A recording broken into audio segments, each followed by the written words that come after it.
Halo preman intelek yang lagi jalan-jalan atau sedang malakin bocil, bagaimana kabarnya? Saya doakan Anda selalu sehat dan diberi kemudahan dalam menjalankan bisnis Anda. Sebuah film action berjudul Taken yang dirilis di tahun 2008 yang bercerita tentang seorang mantan agen rahasia CIA yang berusaha untuk menyelamatkan putrinya yang diculik oleh komplotan perdagangan wanita.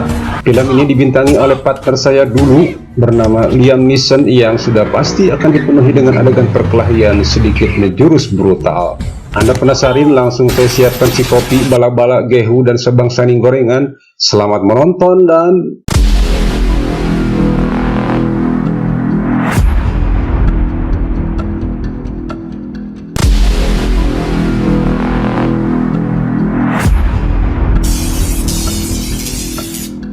Kisah akan berfokus pada seorang pria setengah bayak bernama Brian Mills. Dia adalah mantan agen khusus CIA yang hidup sendiri karena sudah berpisah dengan mantan istrinya yang juga membawa putri semata wayangnya tinggal dengannya. Saat itu Brian pergi ke sebuah toko untuk membeli sebuah alat elektronik untuk diberikan kepada putrinya sebagai hadiah ulang tahunnya. Berharap dapat segera bertemu dengan putrinya tersebut, Brian bergegas pergi ke pesta ulang tahun putrinya tersebut.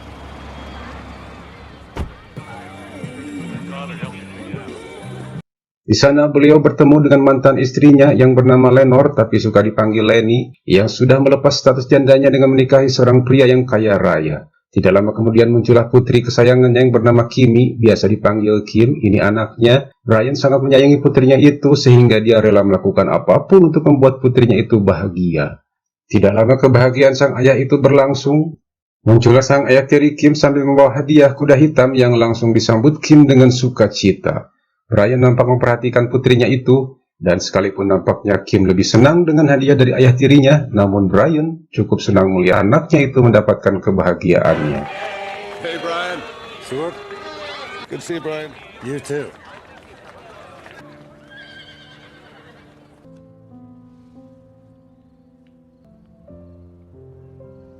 Pada malam harinya, teman-temannya Brian datang berkunjung ke rumahnya untuk menemaninya dan mengucapkan selamat ulang tahun kepada putrinya. Teman-temannya itu nampak sangat peduli dengan kondisi Brian saat itu, sehingga mereka bermaksud menghabiskan malam itu bersama Brian dan bersenda gurau mengenai masa-masa saat mereka bertugas sebagai agen CIA. Di tengah perbincangan itu, salah satu teman Brian, yaitu Sam, yang merupakan tim keamanan artis, mengatakan bahwa dia memerlukan bantuan Brian untuk melengkapi timnya dalam pekerjaan pengawalan seorang artis penyanyi besok hari. Awalnya Brian menolak, namun mungkin karena teringat putrinya yang juga ingin menjadi penyanyi, beliau akhirnya setuju ikut ke dalam tim. All kidding aside, we think what you're doing is a great thing. I don't know if you call her a singer exactly, more like a cash cow. 20 million. Yeah. Okay, it'll be perfect, just like... Singkat cerita, besok pun tiba. Brian dan rekannya terlihat telah berada di lokasi di mana dia bertugas untuk mengawal seorang artis yang sedang mengisi acara di sebuah gelaran dangdut. Dan sambil menunggu sang artis mengisi acara dangdutan tersebut, Brian dan rekannya menyempatkan untuk bermain QQ untuk menghabiskan waktu. Tiba-tiba Brian menerima telepon dari putrinya Kim yang mengajaknya untuk makan siang bersama besok. Dan tentu saja itu membuat Brian sangat senang. Selesai si artis tampil, terjadi sedikit insiden keributan di mana para penonton nampak mendobrak pintu pembatas dan merangsak masuk, sehingga Brian segera mengamankan sang artis dan kemudian kita bisa melihat skill bertempur Brian ketika dengan cepat berhasil melumpuhkan seorang laki-laki yang berusaha menikam sang artis. Dan dengan cepat juga membawa sang artis masuk ke dalam mobil untuk pergi dari lokasi sehingga semuanya aman terkendali. Selesai bertugas, Brian dan rekan pun menerima upah atas pekerjaannya, dan bahkan tidak hanya itu, Brian juga mendapatkan ucapan terima kasih dari sang artis yang memberikannya rekomendasi khusus pelatih vokalnya untuk melatih Kim bernyanyi dan pastinya dengan biaya dari sang artis. First number is Gio, my vocal coach. He says, Thank you. "No, Mr. Mills. Thank you." Esoknya Brian sudah berada di restoran dan tak lama kemudian muncullah Kim yang ternyata dia datang bersama Lenny. Dan ternyata juga tujuan Kim mengajak Brian makan siang tidak lain adalah untuk meminta izin darinya untuk berlibur ke Paris bersama dengan temannya. Brian diminta menandatangani surat izin agar Kim bisa pergi ke Paris. Sebagai mantan agen khusus CIA, tentunya Brian sangat paham gimana berbahaya dan kejamnya dunia di luar sana, yang tentunya sangat membuatnya khawatir dengan keselamatan Kim. Sehingga dia menolak menandatanganinya sekalipun mendapatkan cemoohan dari Lenny yang kekeh memaksa agar Brian mengizinkan putrinya pergi. Kesal karena tidak diberi izin, Kim pun pergi meninggalkannya. Kim. Made a mess of your life in the service of your country. Can't you sacrifice? You're pathetic. Karena tak ingin anaknya bersedih, Brian pun akhirnya mengalah dan mengizinkan Kim untuk pergi dengan syarat Kim membawa dan selalu mengaktifkan ponselnya dan memberitahukan semua kegiatannya selama di sana agar Brian bisa mengetahui kabarnya. I love you, Dad. It would have been easier if you and I had talked about it first. Di hari kepergian Kim, Brian nampak mengantarkannya ke bandara, di mana di sana juga sudah ada temannya yaitu Amanda yang sudah menunggu. Sampai akhirnya mereka pun berpisah, yang walaupun sebenarnya Brian masih belum ikhlas melepas anaknya pergi tanpa ada yang mengawasinya. Dad, there's Amanda. Go ahead.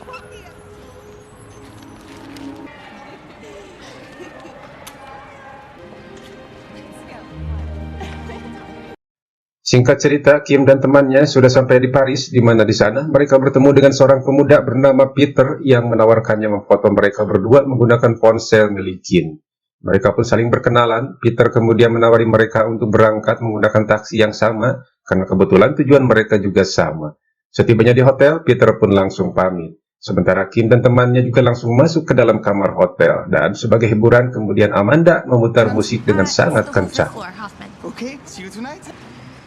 Yeah, 9 rue de la Pompe, fils Florent. It's great. I just wish you would have told me.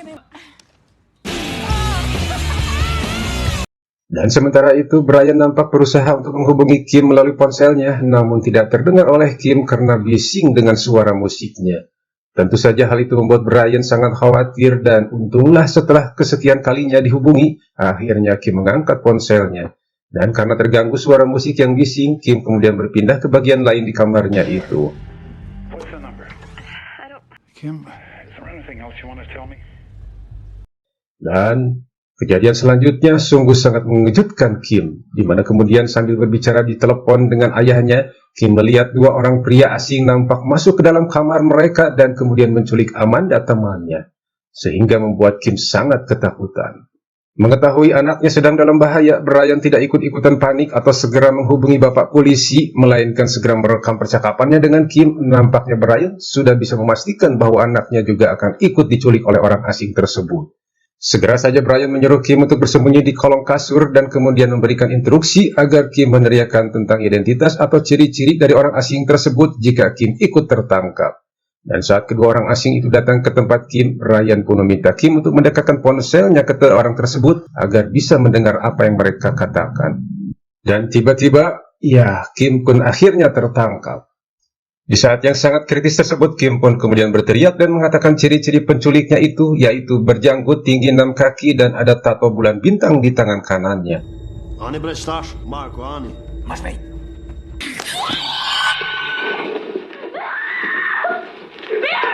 Dan saat orang asing itu kemudian mengambil ponselnya, Kim, Brian pun dengan keahliannya dalam mengintimidasi mengatakan apabila mereka mencuri putrinya, maka dia akan menjadi mimpi buruk buat mereka, di mana dia akan mencarinya dan pasti akan menemukannya dan tentu membunuh mereka semua. Orang asing itu hanya menjawab, semoga beruntung. Good luck. Tidak berlama-lama, Brian lalu pergi ke rumah Lenny dan saat di jalan juga sempat menghubungi temannya yaitu Sam dan mengirimkan rekaman suaranya untuk segera dianalisa oleh Sam. Sesampainya di rumah mantannya, Brian langsung menanyakan apakah si suami memiliki masalah dengan rekanan bisnisnya dan menurut si suami sih katanya tidak ada. Brian lalu memberitahukan bahwa Kim saat ini sedang diculik. Brian lalu meminta si suami untuk mencarikan pesawat jet tujuan Paris saat itu juga. Bersama dengan itu, Sam juga menyampaikan analisisnya bahwa penculik itu adalah orang Albania dari wilayah Trovoja dan pria yang berbicara dengan Brian bernama Marco. Dan mereka adalah kelompok mafia perdagangan wanita di mana setiap wanitanya akan dibuat kecanduan dan dijadikan pelacur. Dan yang paling krusial adalah bahwa waktu tersisa untuk menyelamatkan Kim adalah 96 jam sejak Kim diculik dan jika tidak, maka Brian akan kehilangan Kim selamanya. Says you have a 96-hour window from the time she was grabbed. To what? Dengan pesawat yang disewa oleh si suami, Brian bergegas berangkat menuju ke Paris. Tidak pakai mampir, Brian langsung menuju ke hotel tempat Kim menginap untuk mencari petunjuk yang bisa membawanya ke si penculik. Sesampainya di dalam kamar, Brian lalu melakukan olah TKP dan menemukan petunjuk berupa benang yang terselip di pecahan kaca dan ponsel milik Kim yang sudah bubuk. Tapi itu tidak masalah karena Brian hanya membutuhkan memory card-nya untuk mencari informasi terakhir saat Kim sampai di Paris.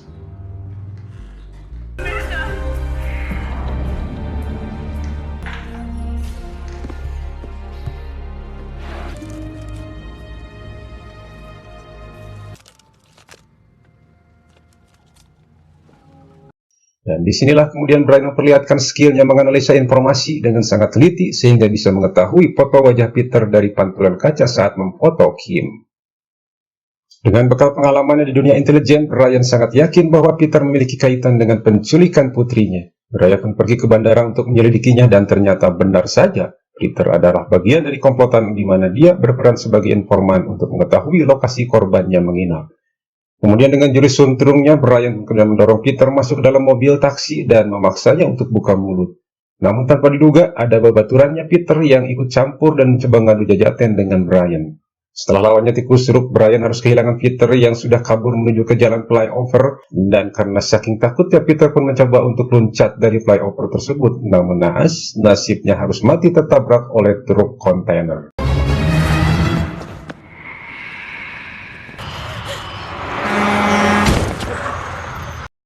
Karena sudah kehilangan satu-satunya petunjuk yang sangat penting, Brian lalu menghubungi teman bernama Jean, pensiunan agen CIA juga, yang sekarang bekerja di kepolisian Paris sebagai internal security. Menurut informasi, orang yang menculik Kim adalah kelompok mafia yang sangat berbahaya, dan kebetulan kepolisian Paris sendiri juga kesulitan untuk membasminya. Mengetahui karakter Brian yang sangat kuat dan teguh pendirian, Jean pun memberikan informasi lokasi kelompok tersebut dan meminta Brian untuk tidak membuat keonaran di Paris. Tidak menunggu lama, Brian pun segera berangkat pergi. Khawatir akan terjadi keonaran, Jean pun memerintahkan anak buahnya untuk membuntuti Brian. The best place to start is Port de Clichy.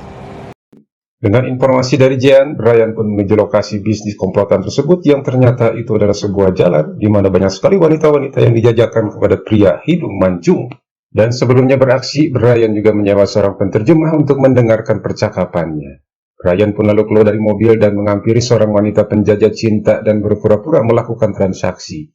Namun sebenarnya itu hanyalah untuk memancing datangnya anggota komplotan yang mengelola tempat tersebut. Dan saat orang itu menghampirinya, secara diam-diam Brian menempelkan mikrofon kecil di baju orang tersebut. Why are you bothering the girl? Another 50 for being an asshole. Oh, get the hell. Kemudian dengan bantuan penterjemah itu, Brian mengetahui suatu lokasi tempat konstruksi di mana mereka mengatakan tentang barang dagangan baru yang bermasalah. He has to do a job at the construction site. Something. I asked for an English-Albanian dictionary. Did you bring one? Tidak menunggu lama, Brian pun kemudian bergegas menuju ke lokasi konstruksi tersebut. Setibanya di lokasi itu, Brian pun menyamar menjadi salah satu pelanggan di sana dan ikut mengantri. Rupanya tempat konstruksi itu dijadikan lokalisasi sebagai tempat bagi para lelaki hidung mancung yang ingin melepaskan hasrat gabrutnya. Saat di dalam, Brian memeriksa semua ruangan petak di sana dan kebetulan menemukan jaket milik Kim yang ternyata dipakai oleh seorang wanita korban lainnya. Kemudian Brian mencoba membawa gadis itu keluar dari sana, namun tiba-tiba muncullah seorang penjaga yang langsung menyerangnya, sehingga terjadilah perkelahian. Di mana sekalipun hanya seorang diri, Brian mampu melumpuhkan dan membunuh semua penjaganya, bahkan menghancurkan tempat tersebut.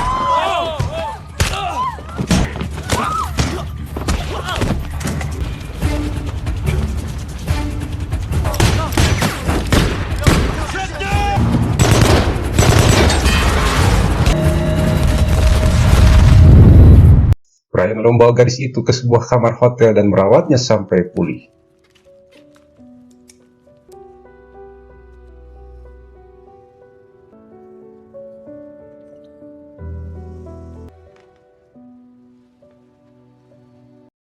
Sementara itu, Jean yang mengetahui keonaran yang sudah dibuat oleh Brian lalu menghubungi Brian dan mengatakan bahwa Brian sekarang sudah menjadi target buruan atasannya untuk ditangkap. Namun sebagai teman, Jean hanya meminta Brian untuk segera pergi meninggalkan Paris. Namun sudah bisa diduga bahwa Brian tentu tidak akan mungkin melakukannya sampai dia bisa menyelamatkan putrinya. What about my daughter? I told you I sit behind the dress in chains. It's the best I could do, I'm sorry. Sorry to take my daughter. It was a trailer, not a building. Singkat cerita, si gadis itu pun sudah mulai pulih dan bisa berbicara. Dan gadis itu mengatakan bahwa dia mendapatkan jaket itu dari gadis lain di sebuah rumah yang berpintu merah. Dan setelah diperlihatkan fotonya Kim, gadis itu membenarkan bahwa Kimlah gadis yang memberi jaket itu. Dan mengatakan bahwa Kim juga sebenarnya berada di rumah tersebut. Dan lokasi rumah itu berada di sebuah komplek bernama Paradise. She's my daughter.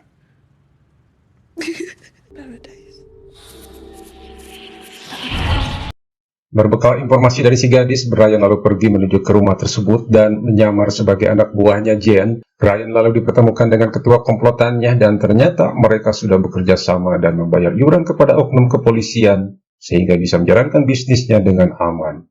Dan dengan sangat cerdasnya Brian terus mengidentifikasi mereka sambil menanyakan siapa orang yang bernama Marco. Here for the renegotiation. By the way, which one of you is Marco? Why do you want to know? Tidak berhasil membuat mereka membuka mulut, lalu Brian meminta salah satunya yang berewokan untuk menerjemahkan satu kata dalam bahasa Albania, yaitu semoga beruntung. Mendengar orang itu mengucapkannya, Brian sudah bisa memastikan bahwa orang itulah pelaku penculikan anaknya. Good luck. Good luck. Brian lalu mengatakan, apakah kamu mengingatku? Kita berbicara di telepon 2 hari yang lalu dan kubilang aku akan menemukanmu.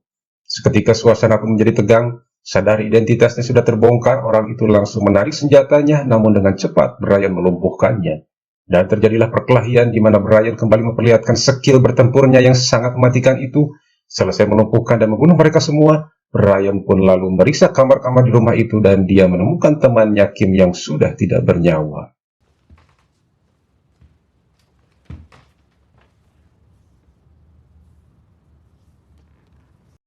Selanjutnya, Brian pun menginterogasi si Ewok yang memang dibiarkan hidup agar bisa buka mulut. Dan dengan brutalnya Brian menerapkan skillnya dalam menginterogasi dan memberikan rasa sakit yang amat sangat yang tidak mungkin ditahan oleh si Ewok.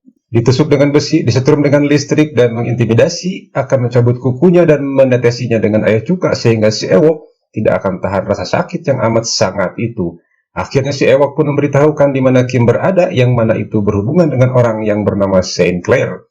Tidak mau membiarkan si Ewok jadi cucuk rungkang nantinya, Brian pun menyengat lagi si Ewok dengan listrik hingga tewas mengenaskan. Marco from Tropoja. You either give me what I need. She was Persian. Lot of money. You sold my daughter. Sinclair.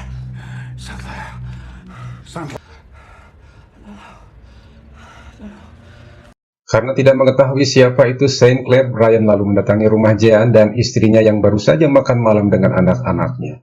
Jean sendiri baru saja datang pulang dari tempat kerjanya, menyadari bahwa Brian adalah sebuah ancaman. Jean pun mengambil senjatanya. Saat makan malam baru saja berlangsung, Brian menyampaikan hasil penyelidikannya dan menduga Jean juga ikut terlibat dalam pusaran bisnis bangsat itu dan menanyakan orang yang bernama Saint Clair. Tapi tiba-tiba Jean menodongkan senjatanya kepada Brian. Namun Brian tidak gentar karena sebenarnya dia sudah melucuti senjata itu sebelum Jean datang. Brian lalu menembak istrinya Jean tepat di tangannya dan mengancam akan membunuh istrinya jika Jean tidak memberitahu lokasi Saint Clair berada. That's what happened.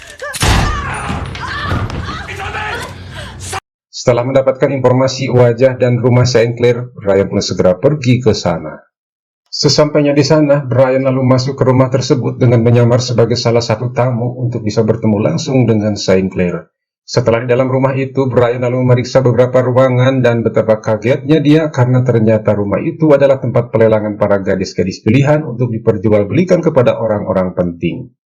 Beliau lalu masuk ke dalam sebuah ruangan khusus di mana terlihat juga Sen masuk ke sana. Setelah melumpuhkan beberapa penjaganya, Brian lalu masuk ke dalam ruangan salah satu peserta lelang, di mana beliau kemudian menyaksikan gadis-gadis belia sedang dijajakan untuk dijual kepada orang-orang penting dengan harga yang mahal. Dan saat tiba penampilan terakhir gadis pilihan, betapa terkejutnya Brian karena gadis itu tidak lain adalah anaknya Kim. يا سيدي انت حلمزت حسب ركبتك طبقة بيت. Speaks English, some French, certified pure.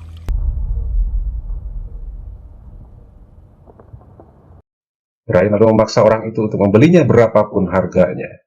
Selesai acara pelelangan, Brian pun lalu keluar ruangan tersebut. Namun tiba-tiba, para penjaga yang sudah menunggunya di luar langsung memukulnya hingga membuatnya pingsan. Saat tersadar, Brian sudah diikat dan nampak di sana juga ada St. Clair sedang menginterogasinya. Brian lalu meminta St. Clair agar mengembalikan putrinya, namun menurut St. Clair, apa yang dilakukan adalah bagian dari bisnis biasa, di mana ada penjual dan pembeli yang terikat dengan aturan kode etik yang tidak bisa dilanggar dan pastinya tidak ada masalah pribadi di sana. Kemudian Saint memerintahkan anak buahnya untuk membunuh Brian, tapi jangan menimbulkan keributan. Salah satu anak buahnya lalu mengambil tali dan langsung mencekik Brian.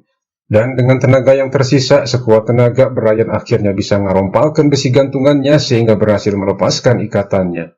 Dan dengan cepat pula langsung membunuh semua anak buah St. Clair di sana.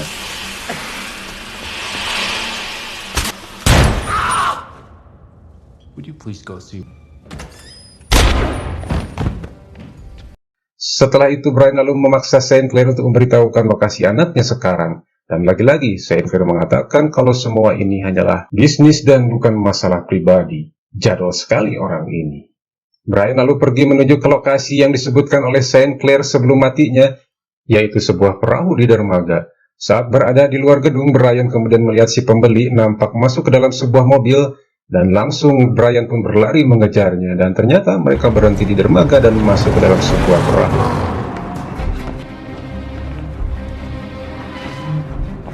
Kemudian dengan menggunakan mobil yang membawa putrinya tadi, Brian terus mengejar perahu tersebut. Saat perahu itu lewat di sebuah jembatan, Brian langsung lompat ke atas perahu itu, dan dengan cepat satu persatu Brian membunuh penjaga yang ada di atas perahu itu.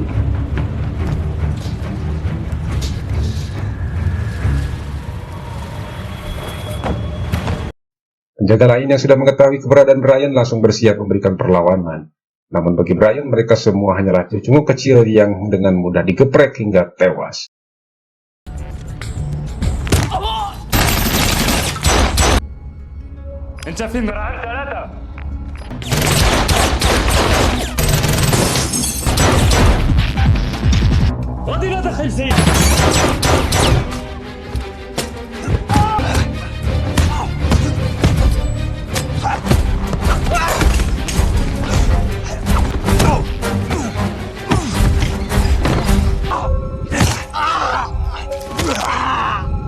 Hingga akhirnya Brian berhasil masuk ke dalam sebuah kamar, di mana di situ ada seorang pria tua setengah botak yang sedang menyandera Kim.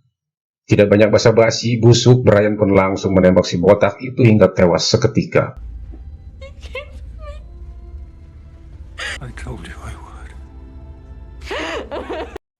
Dan dengan bantuan The High Table, Brian dan Kim bisa pulang ke Amerika Serikat tanpa ada masalah dengan kepolisian Paris. Thank you. Sure you want to ride with us? I love you, Dad. Love you too. Beberapa hari kemudian, nampak Brian sedang mengantar Kim menemui si artis dangdut yang pernah diselamatkannya itu untuk memenuhi keinginan si putrinya itu menjadi seorang penyanyi di The Dangdut Studio. Tamat.